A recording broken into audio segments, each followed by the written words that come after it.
Ada kembali di Sindo Malam, pemirsa. KPU Jakarta resmi menetapkan Pramono Anung dan Rano Karno sebagai Gubernur dan Wakil Gubernur Jakarta terpilih periode 2025-2030. Penetapan dilakukan setelah Pramono Rano memenangi Pilgub Jakarta 2024. Khusus Jakarta tahun 2024. Penetapan dibacakan dalam rapat pleno terbuka penetapan pasangan calon gubernur dan wakil gubernur DKI Jakarta terpilih.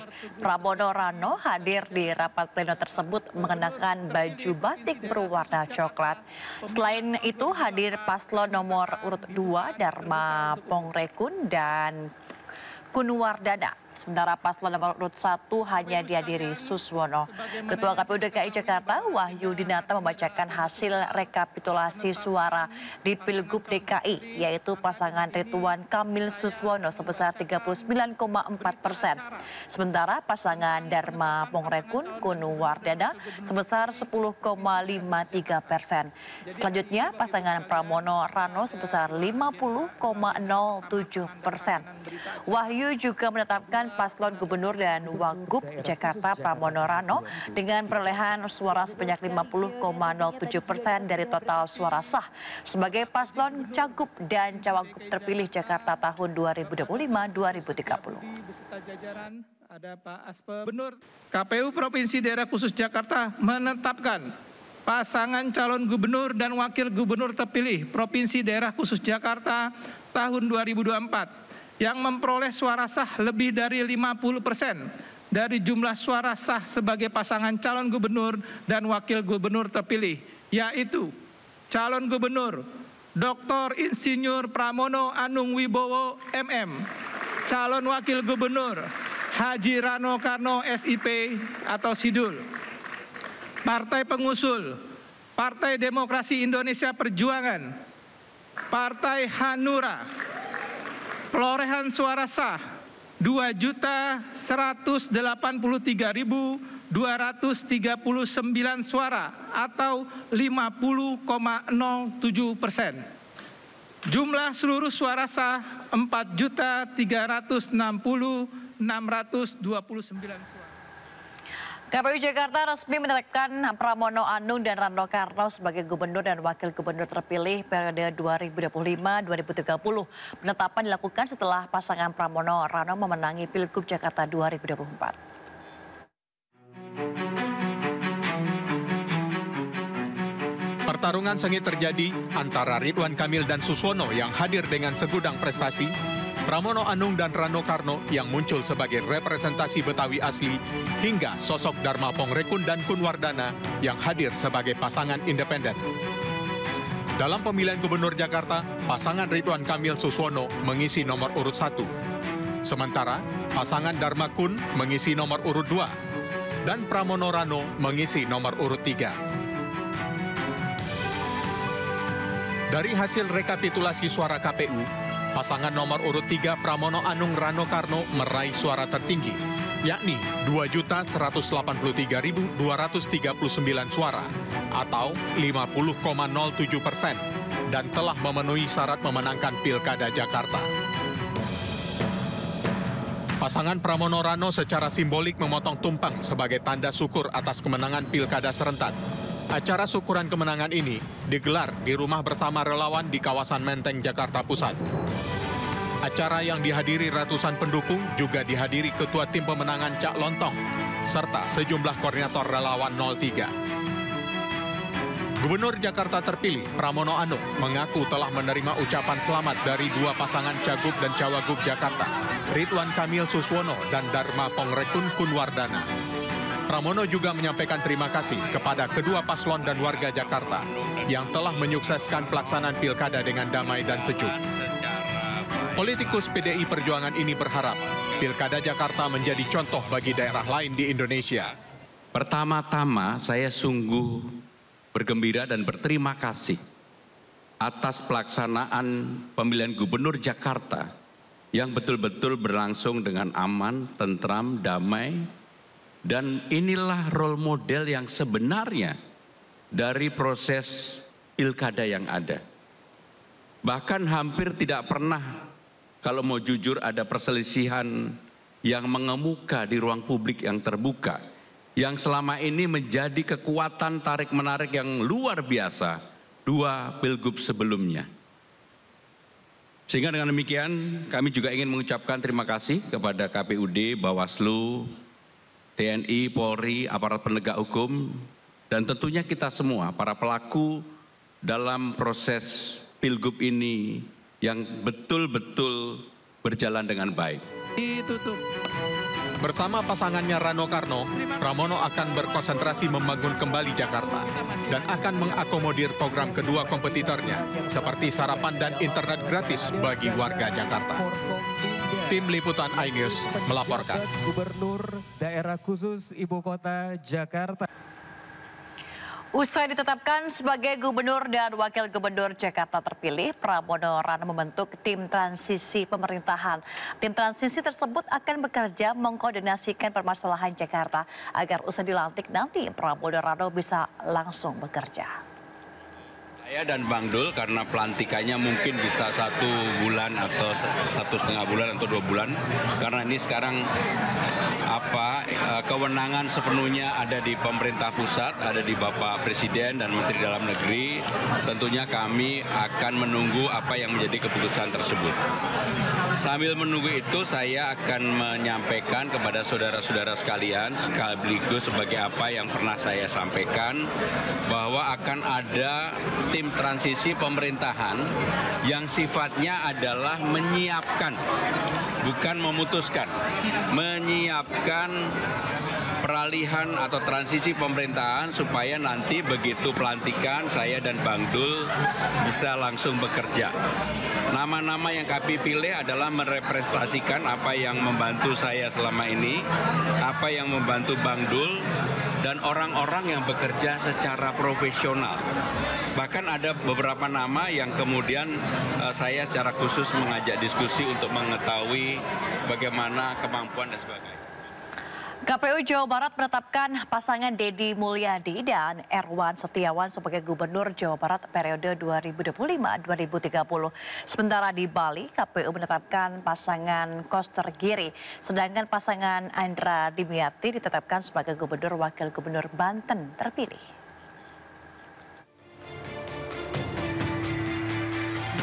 Telah memenangkan pilkada, Komisi Pemilihan Umum menetapkan pasangan Deddy Mulyadi dan Erwan Setiawan sebagai Gubernur dan Wakil Gubernur Jawa Barat periode 2025-2030. Penetapan ini dihadiri langsung oleh Deddy Mulyadi dan Erwan Setiawan.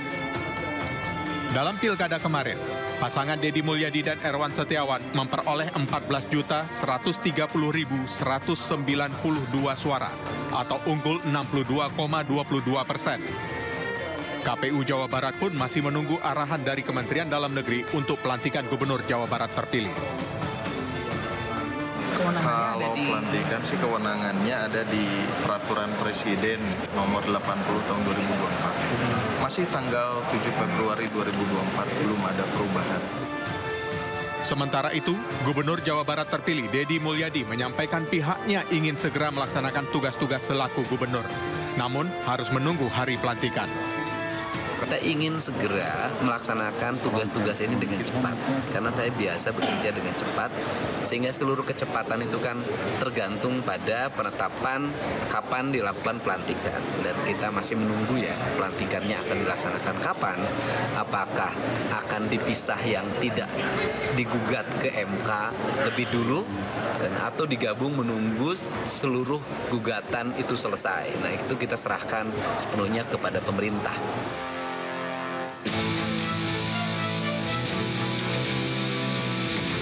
Sementara, Komisi Pemilihan Umum Bali menetapkan Wayan Koster dan Inyoman Giri Prasta sebagai Gubernur dan Wakil Gubernur Bali terpilih periode 2025-2030. Pasangan nomor urut 2 ini ditetapkan sebagai pemenang pemilihan Gubernur Bali 2024 melalui rapat pleno yang digelar Kamis pagi. Koster Giri memperoleh 61,46 suara dari total perolehan suara sah atau sebanyak 1.413.604 suara. Sedangkan Komisi Pemilihan Umum Provinsi Banten resmi menetapkan pasangan Andra Soni Ahmad Dimyati Natakusuma sebagai Gubernur dan Wakil Gubernur Banten terpilih periode 2025-2030.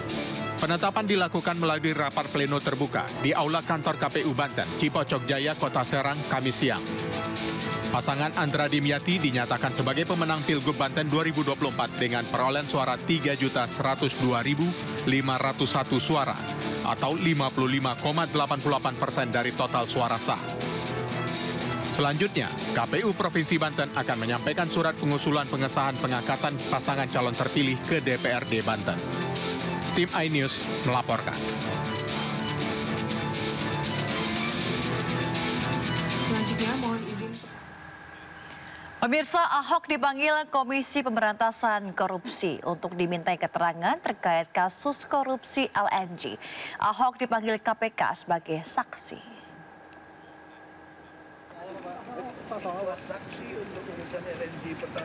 Ahok datangi Gedung Merah Putih KPK sejak jam 11.20 waktu Indonesia Barat. Ahok menemukan kasus ini saat ia baru 2 bulan menjabat sebagai Komisaris Utama Pertamina pada Januari 2020. Pada Juli 2024 lalu, KPK menetapkan 2 pejabat Pertamina sebagai tersangka dalam kasus korupsi LNG.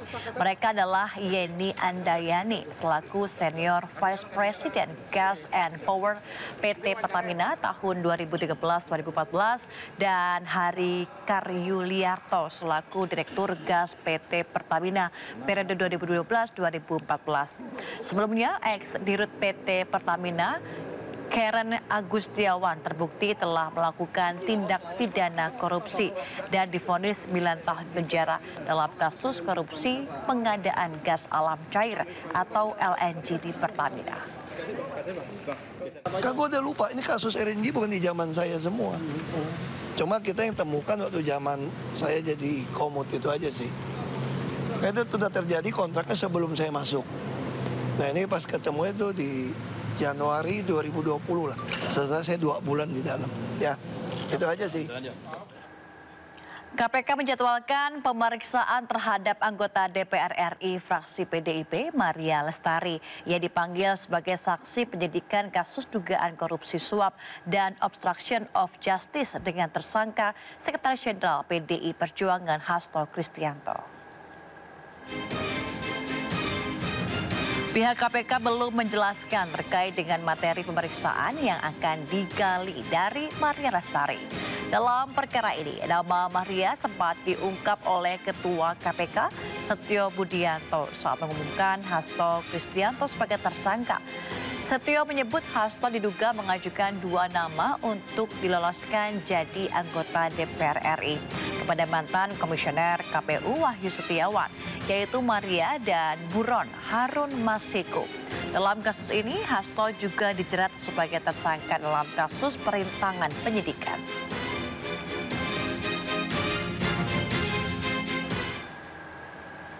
Sementara Sekjen PDI Perjuangan Hasto Kristianto mengatakan siap datang ke KPK pada Senin 13 Januari mendatang. Menerima surat panggilan dari KPK untuk hadir tanggal 13 Januari 2025 pada jam 10 dan saya nyatakan bahwa sebagai warga negara yang taat hukum, saya akan hadir memenuhi panggilan KPK tersebut dan memberikan keterangan dengan sebaik-baiknya. Saya memahami keseluruhan jalan politik PDI Perjuangan, jalan politik dari Bung Karno dan Ibu Megawati Soekarno Putri, sehingga terhadap proses ini akan saya jalani dengan penuh tanggung jawab, dengan kepala tegak, karena saya juga tahu sejak awal konsekuensinya ketika memperjuangkan demokrasi, prinsip-prinsip bekerjanya negara hukum, campur tangan kekuasaan yang sudah saya sampaikan di dalam disertasi saya tentang pelembagaan partai dan ketahanan partai politik. Karena itulah demokrasi ini harus kita junjung tinggi. Semua harus menghormati supremasi hukum dengan sebaik-baiknya. Kalau ada yang nanya persiapan Pak apa? Setidaknya rambut saya biasa sendiri hitam.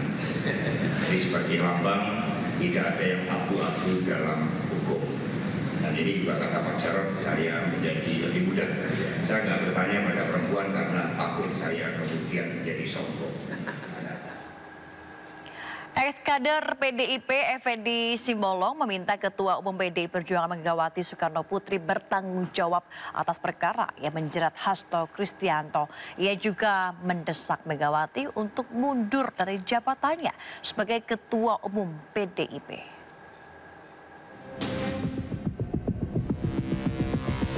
Usai Sekjen PDIP Hasto Kristianto ditetapkan sebagai tersangka, mantan kader PDIP Effendi Simbolon meminta Ketua Umum PDI Perjuangan Megawati Soekarno Putri mundur dari jabatannya. Effendi meminta Megawati bertanggung jawab atas perkara yang menjerat Hasto. Menurut Effendi, persoalan yang menimpa Sekjen PDIP itu merupakan permasalahan hukum yang serius. Bukan hanya itu, mantan pentolan PDIP ini juga meminta partai politik tersebut untuk melakukan pembauruan pada posisi strategis, tidak terkecuali dimulai dari pucuk pimpinan. Pan dari Ketua Umum juga, bahwa ini kan ada hal yang pelanggaran hukum. Setahu saya, justru Pak Jokowi bantu dia. Setahu saya, selama ini. Ya buktinya kan sampai dengan periode pengurus pimpinan KPK yang lama kan tidak pernah ada dikutak-atik. Ini kan periode yang baru.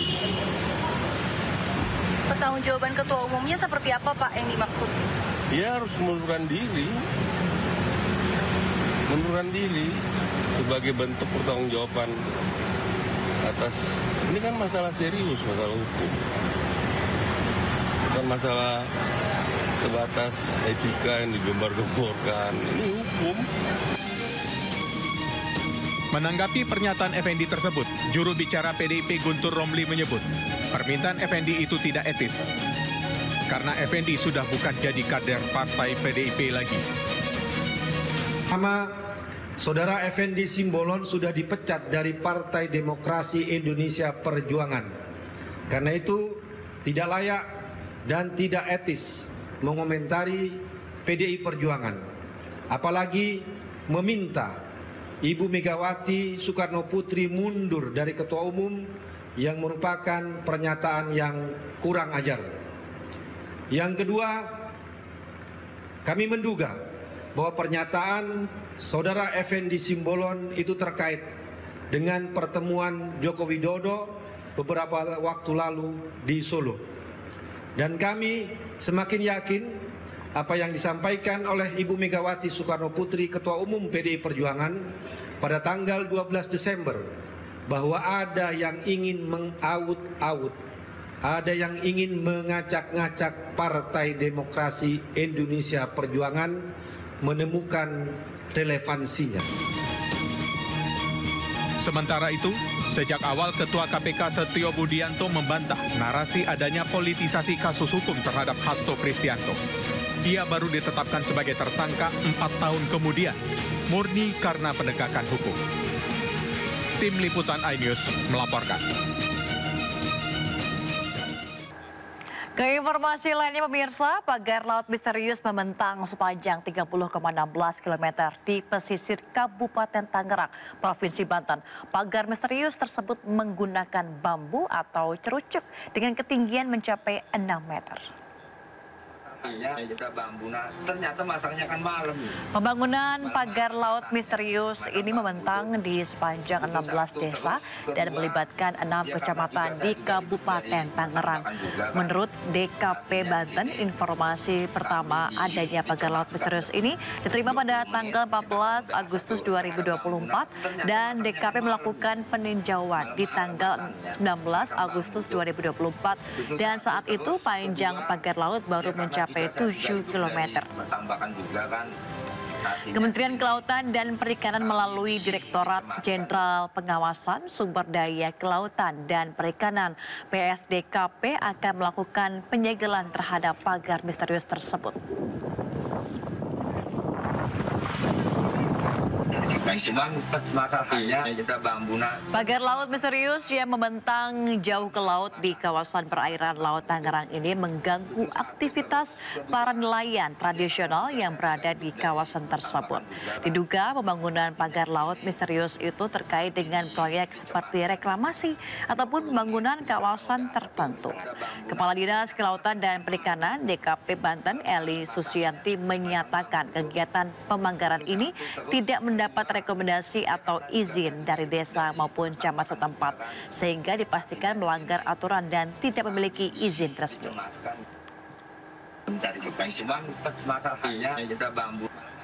Pemirsa, Presiden Prabowo Subianto melakukan kunjungan kerja ke Malaysia bertemu dengan Perdana Menteri Malaysia Anwar Ibrahim. Pertemuan membahas kerjasama bilateral untuk dilakukan oleh kedua negara.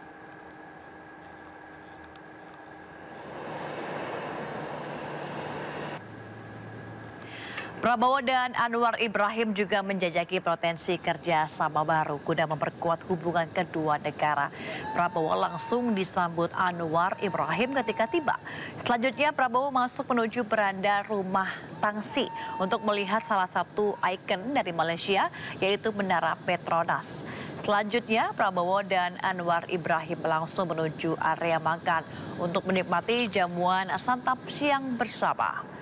Pertemuan ini menjadi simbol penting persahabatan antara Indonesia dan Malaysia. Ini menjadi kunjungan Perdana Presiden Prabowo ke Malaysia setelah menjabat sebagai Kepala Negara Republik Indonesia.